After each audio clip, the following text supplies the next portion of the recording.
Nah, oke. Namun kita ini dulu ya, lihat persekongkolan antara Napoleon, ya, Napoleon, Yahya Waloni, dan Risik di Mabes Polri yang disponsori oleh MUI. Saudara, saudara nggak aneh ya, nggak pernah ada suara ya kenapa Rizik Sihab nggak dipindah ke rutan, ya, walaupun belum inkrah mereka banding. Tetapi pada kenyataan itu sudah vonis. Vonisnya 8 bulan, hukumannya sudah selesai, dan 4 tahun. Ya, kenapa nggak dipindah ke rutan ya? Nah, itu pertanyaannya itu kan. Nah, kenapa Napoleon ini? Sekarang sudah tersangka lagi Napoleon. Kenapa dikumpulin lagi si Napoleon Risik? Sekarang Yahya Waloni lagi nih ada di Mabes nih. Nah, ya kan? Dan saya dengar MKC juga gagal dibawa ke Bali. Nah, ini saya lagi komplain Pak Saifuddin nih. Ini macam mana nih? Kenapa nggak dikawal ini Pak MKC? Kenapa nggak nyampe ke Bali? Jadi rencana kan mau disidang di Bali. Jadi mau di ini lagi, mau di Jakarta lagi nih. Wah, ini saya bilang, ini Pak Saifuddin kecolongan ini, Pak Pak Saifuddin ini. Ini saya hubungi Pak Saifuddin belum belum bisa connect karena handphone beliau disadap kan, saya mesti pakai nomor satunya yang jarang dipakai. Nah, ini dia ada apa ini? Ada apa ini? Jadi Pak MKC ini ya apa namanya dibuat sebagai sebuah komoditi untuk politik dan ajang perang dingin antara Islam dengan Kristen di Indonesia. Lucu ya, seorang MKC yang munculnya entah dari mana, ujuk-ujuk nongol, dipakai untuk komoditi. Ya. Kalau saya mah simpel sekali, ya. MKC itu memang masalah sepele. Orang Kristen dianiaya itu sudah biasa, ya.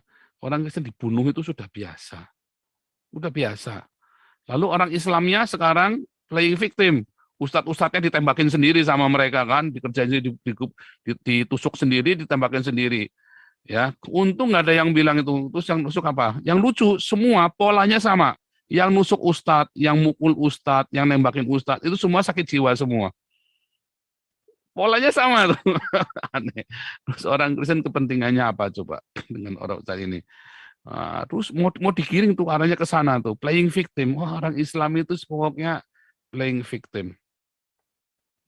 Kalau zaman dulu ya masih goblok ya bisa, zaman sekarang orang sudah pinter. Ya pertanyaannya terus buat apa coba? Ya, playing victim, buat cari popularitas, ya kan? Buat popularitas, playing victim. Makanya orang gila supaya nggak bisa diusut atau sengaja dibikin gila, ya kan? Ya kan? Kenapa bukan Joseph Paulusan yang suruh bunuh ustadz-ustadz ya? Karena nggak ada di hati saya untuk ingin bunuh mereka. Karena saya mengasihi mereka semua. Ya kan? Beda dengan si Habib Rizik itu. Bunuh pendeta-pendeta. Ya Allah Akbar, bunuh. Ya, kalau itu kan si Habib Rizik itu kan bunuh, ya kan? Harus apa itu Agustan. Bunuh si Paul, halal darahnya, Allah Akbar. Kalau saya kan nggak pernah bunuh Agustan, jangan kasih makan, ya kasih makan, kasihan. Gitu ya saudara, jangan dibunuh, dikasih makan. Jadi saudara-saudara ada yang berbeda, ya. Makanya lucu, kenapa ustadz-ustadz ini bisa ditembakin, bisa dibunuhin sendiri sama umatnya sendiri. Satu mungkin memang menyebalkan, tapi kedua playing victim itu tadi. Ada nggak orang Kristen yang pengen bunuh ustadz? Nggak ada. Karena saya pengen ustadz-ustadz itu malah bertobat kayak Yudi Mulyana. Ya, saya mau sampai mau digebukin sama Yudi Mulyana itu di pinggir jalan itu ya, gara-gara saya nginjilin dia itu. Alasan saya apa? Alasan saya ya, buat disertasi. Enggak, waktu itu bukan disertasi. Iya, waktu itu disertasi ya, untuk disertasi. Alasan ya di disertasi ya, alasannya disertasi. Tesis atau disertasi ya? Ya, itulah salah satu ya. Alasan saya itu. Anjili, dibaptis juga ya kena ya. Yudi Mulyana itu. Nasibnya sekarang yang nggak tahu, mumpung terserah. Tren. Saya share screen. Bisa nggak nih? Oh bisa nih. Ya saya share screen ya, lihat ya. Lihat nih, rentetan peristiwa penyerangan terhadap ustadz dan ulama. Ya, ini yang difoto ini siapa nih? Syekh Ali Jaber Kalau nggak salah udah mati ya, kena corona ya. Sebentar ya. Syekh Ali Jaber. Mana nih Syekh Ali Jaber?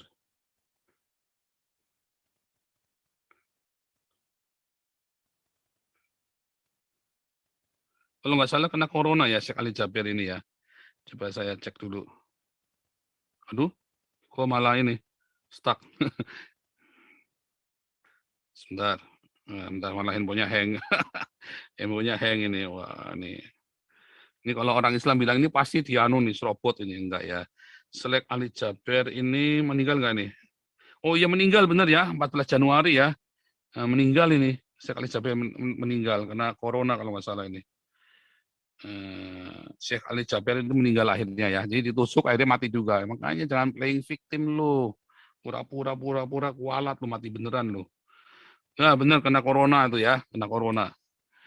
Nah, Syekh Ali Jaber mendapat perawatan setelah ditusuk ya. Nah, ini Syekh Ali Jaber satu ya kan. Penusukan terhadap Syekh Ali Jaber menambah daftar penyerangan yang menyasar para pemuka agama, baik itu ustadz, imam masjid hingga ulama. Ya, setidaknya ada 5 ya. Sejak 2018 ada 5 aksi penyerangan terhadap pemuka agama yang cukup mendapat sorotan. Imam Masjid Atuko, Kecamatan Kangkung, Kendal, Jawa Tengah, Haji Ahmad Sainuri menjadi korban penganiayaan. Penganiayaan, cengeng ya. Peristiwa ini terjadi saat Sainuri bersama menantunya hendak keluar dari rumah mengeluarkan mobil dari garasi. Saat itu pelaku bernama Suyatno sedang mengamen menyerang menantu Sainuri. Saat berusaha membantu, Sainuri justru ikut jadi sasaran sih. Dia diserang hingga luka. Jadi yang diserang itu menantunya. Yang diserang menantunya, lalu si Sainurinya yang ikut jadi korban. Begitu. Polisi kemudian menyelidiki peristiwa tersebut, hasilnya disimpulkan bahwa tindakan pelaku kriminal murni lantaran diduga ingin mengambil tas milik korban, ya kan?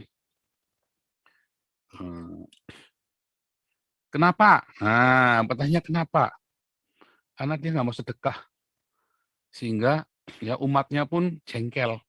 Makanya pendeta-pendeta rajin bersedekah, supaya umatmu jangan jengkel ya. Rajin bersedekah, supaya umatmu jangan jengkel. Pendetanya tambah kaya, umatnya miskin itu bikin jengkel loh, ya. Pendeta tambah kaya, umatnya tambah miskin itu bikin jengkel. Ya, kemudian juga ustadz-ustadz. Saya ingat sekali waktu saya kuliah kerja nyata KKN ya. Dulu saya KKN-nya di Klaten ya. Ada seorang ulama Islam ya, orang Islam itu kita ngobrol-ngobrol. Dia bagus ngomongnya ya. Pagar tembok itu, pagar batok itu lebih tinggi dan lebih tebal daripada pagar tembok. Itu saya masih ingat, sebab itu ajaran dari Tuhan kita Yesus Kristus. Ya, dengan apa? Yaitu kita dengan memberi selalu. Mau di orang makan.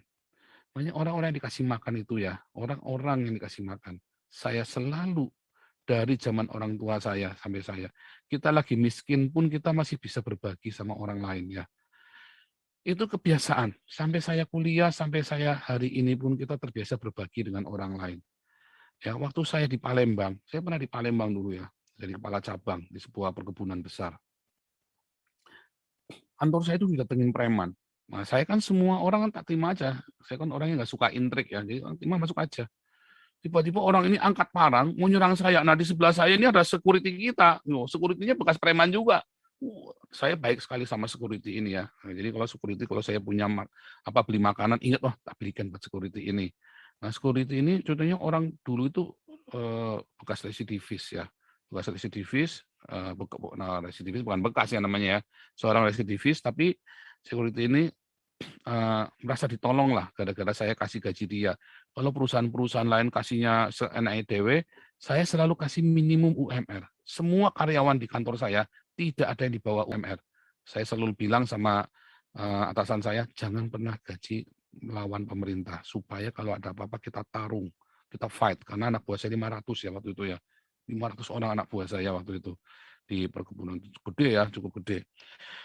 Jadi waktu orang ini kan sering kasih makan, sering kasih perhatian, kadang-kadang saya bilang, nih, kau mau jaga malam berapa orang? 2 orang. Dalam arti ini tempat berbahaya gitu kan, di kantor kami kan. Saya kirimin uang. Ini beli rokok sama beli makan, beli kopi. Karena dari kantor kan terbatas sekali. Nah, saya nggak mau orang ini tidur karena kami sering kecurian. Setelah saya pegang, nggak pernah kecurian. Karena mereka selalu jaga malam. Kenapa jaga malam? Karena saya selalu keluar uang ekstra buat mereka beli kopi, beli rokok. Ya, Pak, bos, beli gitar bolong bos, sama kencingan buat kita malam-malam kita ini bos, supaya kita jangan tidur bos. Oke, beli gitar, beli radio, belikan radio. Wah, sejak itu nggak pernah kecurian kantor kami itu. Sama sekali, bayang di Palembang itu zaman itu ya. Zamannya maling merampok merajalela. Tapi kantor kami nggak pernah kebobolan. Pagar batok itu lebih tebal dari pagar tembok. Makanya sedekah. Makanya kalau orang tadi suka nyuri tas itu aneh. Saya nggak pernah tuh dirampok di pinggir jalan, dicuri pinggir jalan. Rumah saya, selama saya jadi misionari di Indonesia, rumah saya di kampung, ya, rumah saya itu nggak pernah saya kunci. Serius. Sampai seorang hamba Tuhan itu yang biasa tidur di rumah saya, hamba Tuhan besar yang terkenal itu ya, kalau saya sebut Anda tahu lah. Gila lu, Paul. Aman sih aman, tapi kan lu mesti ngajarin anak lu bagaimana menjadi secure. Nggak apa-apa, Bang. Ini mah aman-aman aja. Ya mereka yang jaga kita, anak-anak ini coba tuh pagi-pagi mereka udah ribut di bawah, anak-anak itu main di bawah. Rumah saya rumah panggung gitu ya. Anak-anak itu main di bawah, saya di atas. Pagi-pagi mereka sudah main. Jam 8 malam mereka baru pulang ke rumahnya. Saya bilang, gimana mereka mau jahat sama saya? Begitu jam 8 malam, saya datang, siapa yang belum makan? Langsung saya tanyain, siapa yang belum makan? Makan dulu. Makan di rumah kita, anak-anak ini. Jadi orang tuanya gimana mau jahatin sama kita? Mau jahat pun anak-anaknya laporan orang itu jahat loh om, hati-hati loh om. Ini kemarin katanya om, ini katanya Cina, begini Kristen. Iya loh, saya kan nggak pernah Kristenin kamu. Kamu kan tetap ngaji, malah saya suruh pulang. Pulang sholat nanti kesini lagi. Malah saya suruh kamu sholat dulu sebelum ini, nanti kamu datang lagi. Siapa yang mau ngaji? Gitu kan, boleh sana. Jadi anak-anak tetangga-tetangga ini baik sama kita. Oh Pak RT-nya dulu datengin kita Satpol PP sama polisi ya. Datengin polisi kalau kita lagi bangun rumah itu didatengin. Sama saya tak Pak RT-nya langsung saya kasih ini pompa. Daerah itu kurangan air. Saya datang sama Pak RT. Pak RT, saya punya pompa 2, yang besar tak pakai saya di sumur saya, yang kecil Pak RT pakai ya, bikin sumur sendiri di sana buat kasih orang desa. Wah, kamsia itu Pak RT-nya itu. Wah, sejak itu sama saya Pak RT-nya hopeng sama saya. Padahal kadrun Pak RT-nya. Itu tadi. Ya, kebaikan itu nggak ada orang nggak kenal bahasa kasih itu nggak ada. Ya, nggak ada. Apalagi yang saya kasih itu tepat yang mereka butuhkan. Pompa. Pompa untuk satu RT itu saya kasih pompa. Ya, berapa PK gede ya, cukup gede. Biasanya gede banget, punya dia gede gitu. Karena pompa yang lain kecil-kecil, mereka kadang-kadang nimba. Kalau gali sumur tuh kadang-kadang sampai 50 meter baru dapat air tuh di situ tuh. Wah, kita kasih pompa seneng. Nah, itu tadi. Jadi kalau Anda nggak pernah itu tadi ya berdiakonia itu ya, pagar batok itu dari orang ulama Islam itu ngajari filosofi ini ke saya. Tapi itu semua ajaran Tuhan Yesus ya. Kasih mereka makan, ya kan?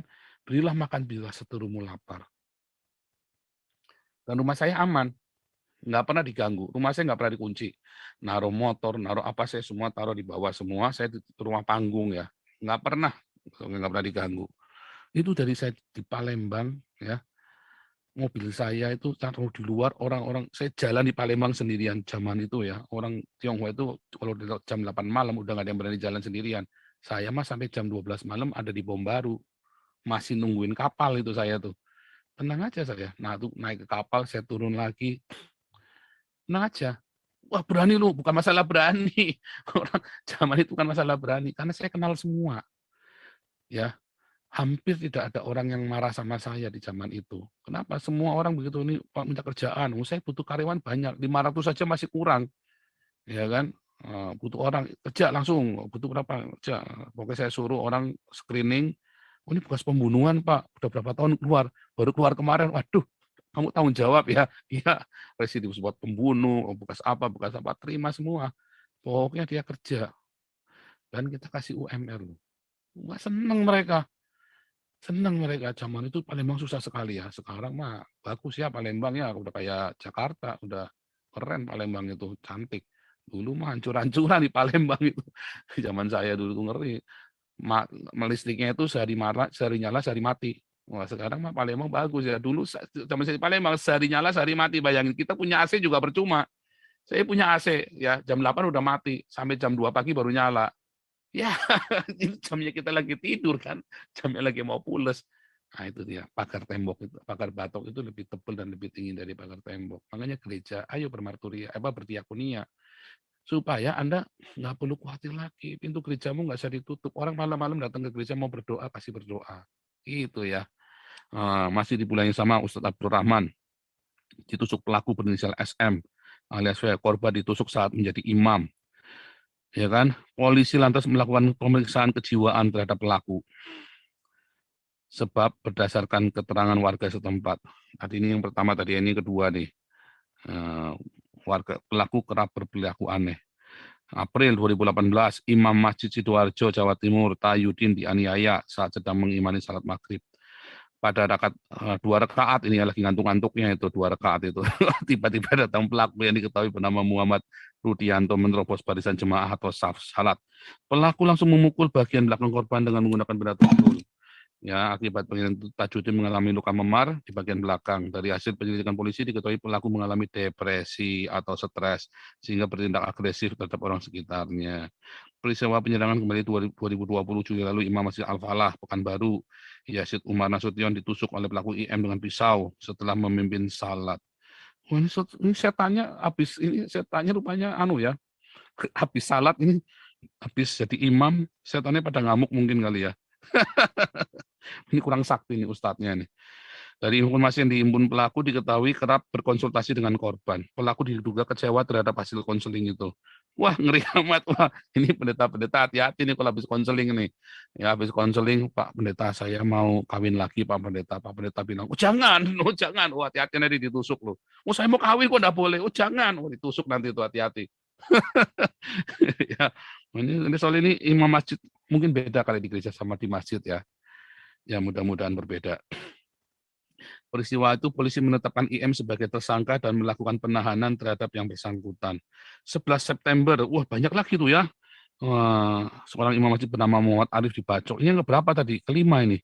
Korban sempat menjalani perawatan rumah sakit umum pusat Muhammad, namun akhirnya meninggal dunia. Kasihan ya. Pelaku bernama Meyudin, diketahui pengurus masjid. Pengurus masjid tuh, wah tiap hari di masjid nggak tambah bener, tambah kesetanan nih. Makanya lu jangan sering-sering di masjid, lu tambah edan lu.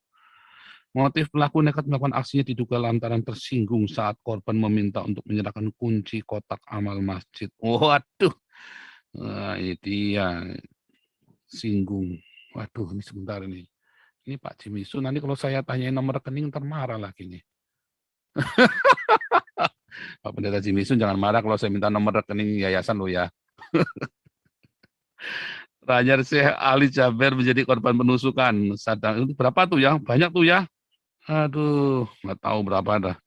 1, 2, 3, 4, 5, 6. 6 ya. Wah, banyak tuh ya 6 tuh. Wah, ngeri loh 6 loh. Wah, serem. Berakhir Ali Jaber itu ya. Pelakunya itu apa? Gangguan jiwa juga. Ya, pelakunya Ali Jaber juga gangguan jiwa. Nah, itu kenapa itu pertanyaannya? Saya nggak ngerti. Ya, ada silakan cek kenapa orang ditambah edan ya ke masjid. Tapi kalau di gereja, yang nusuk jemaatnya sendiri semua itu ya, umatnya sendiri. Nah, kalau di gereja yang bubarin selalu FPI. Berarti FPI sama dengan orang-orang ini ya, gebleknya ya, sakit jiwa ya. Jangan-jangan tuh. Atau itu tadi yang ngebom. Tapi nggak ada yang ngebom gereja terus sakit jiwa gitu, nggak ada ya. Dinyatakan sakit jiwa belum ada ya. Aduh, luar biasa. Ini ada yang bilang nih, waduh terima kasih ya. Anda luar biasa, Nabi ke-26, Nabi yang mulia, Nabi yang bisa baca dan tidak cabul. Dasar loh. Nah, ini lu cari selamat kan, biar nggak gua kutuk jadi kodok dalam tempurung kan. Aduh, luar biasa. Nah, ini ada lagi nih sekarang. 6 nyawa dibunuh dengan alasan dan bukti ecek-ecek. Enggak ya. Ini FPI ini jelas mau makar. Ya, mau subversif si Habib Rizik. Ya, makanya waktu dikuntit kan sudah jelas kan. Ya kan? Teriak-teriak hukum. Ya bukan teriakan kita melindungi minoritas, nggak ada urusannya dengan anggota FPI dibunuh, jelas makar. Orang tuanya sudah bangga kok. ya kan? Itu ya. Oke, jadi lucu sekali. Orang-orang Islam minta ini diteriakin. Nah, sementara gereja dibakar nggak ada orang Islam demo, ya. Ahmadiyah kemarin dibakar nggak ada orang Islam demo, ya kan? Kan pertanyaan begitu kan? Kalian ribut 6 anggota FPI, terus kemarin si YouTube ada ribut ini penusukan anggota, penusukan imam-imam ini. Ya nusuk umatnya sendiri, masa saya suruh demo? Geblek apa kamu? Ini kok tak bacain makanya nih. Kenapa saya nggak mau cerita ini? Nah, itu. Tapi kalau pertanyaan kan aneh, kalau seorang MKC itu digebukin kasih tai, nah ini kan aneh pertanyaannya. Mengapa? Kemarin kan, makanya saya tanya sama Pak Jenderal kan, kan goblok. Kan goblok sekali seorang jenderal mempertaruhkan. Nah, makanya Anda jangan dengarkan Rudi Yohanes, ya. Bodoh Anda kalau dengarkan Rudi Yohanes. Dengan logika yang dipotong-potong, nggak paham dia. Dia nggak paham masalah secara menyeluruh. Dia potong-potong untuk menyesatkan Anda. Makanya dengar statementnya Pak Jenderal Tobing yang lengkap. Gitu ya. Jadi Rudi Yohanes ini sudah menjadi kadrun. Kalau baca berita itu dipotong-potong sengaja buat nyerang orang. Itu. Jadi hati-hati. Sampai saya bilang itu Yudas tadi ya bangga menjadi Yudas. Ya jadilah sesuai dengan imanmu kan. Nah, tetapi kalau baca sesuatu itu yang lengkap ya. Baca berita, melihat sebuah kondisi. Kayak tadi, kenapa ustadz-ustadz ini nggak pernah saya bahas? Yang nyerang jemaatnya sendiri, umatnya sendiri yang nyerang, kenapa saya bahas? Ya kan? Kalau Ahmadiyah, kita bahas. Kenapa dibubarin? Kenapa masjidnya dibakar? Kan geblek ini orang Islam ini kan. Sesamanya sendiri bisa begitu bunuh-bunuhan. Apalagi nanti kalau kalian udah jadi khilafah. Kedua, ya kenapa FPI itu nggak dibahas? Loh, mereka bangga kok. Mereka memang mau makar kok. Sudah terbukti kok si Habib Rizik itu memang mau bikin ulah kok. Bikin rusuh. Mau dikuntit, ditangkap, mereka malah melakukan perlawanan kok. Sudah jelas terjadi tembak-menembak kok. Ya kan? Ya, kalau Anda mau sih ya usah kita tunggu dong. Ya kan? Beda dengan Muhammad KC tanpa melawan, dikeroyok. Orang yang kakinya timpang, disable, ya itu kalau di Jerman ya, disable itu ada parkir khusus disable. Orang yang pincang itu punya parkir khusus di depan langsung, private, VVIP. Anda mau orang punya duit kayak apapun, nggak boleh parkir di depan situ langsung. Itu yang boleh parkir di situ hanya orang-orang disable, yang khusus langsung di depan pintu mall dan di tempat yang enak, yang mudah aksesnya. Anda mau punya uang, Anda mau perdana menteri sekalipun nggak boleh di situ. Mau Angela Merkel pun nggak boleh parkir di situ. Nggak boleh aja, pokoknya nggak mau tahu. Ini Muhammad Kasih digebukin sama orang gede-gede gagah perkasa, panglima yang satu panglima, yang satunya panglima, yang satunya ini pangrok kan, jenderal pangrok gitu kan, yang satunya jenderal polisi, satunya jenderal kancil, ya kan dikeroyok, yang tiga nggak disebutkan identitasnya ya, nggak ngerti siapa ada, itu biasalah jual beli gitu tuh, biasalah jual beli informasi gitulah, ya kan. Nah makanya saudara melihat itu harus holistik, yang luas. Itulah sebabnya kasus MKC saya nggak komentar, lihat. Yang paling terakhir komentar MKC itu saya. Tapi informasi dari saya semua akurat semua. Ya kan? Saya paling terakhir cerita komentar semua. Kenapa nggak cerita MKC? Saya paling terakhir. Kenapa? Karena saya nggak lihat nggak semudah itu. Saya diam. Begitu saya punya informasi akurat dan saya tahu yang saya lakukan. Saya teriak keras-keras. Itu. Karena saya Nabi ke-26 nggak boleh salah.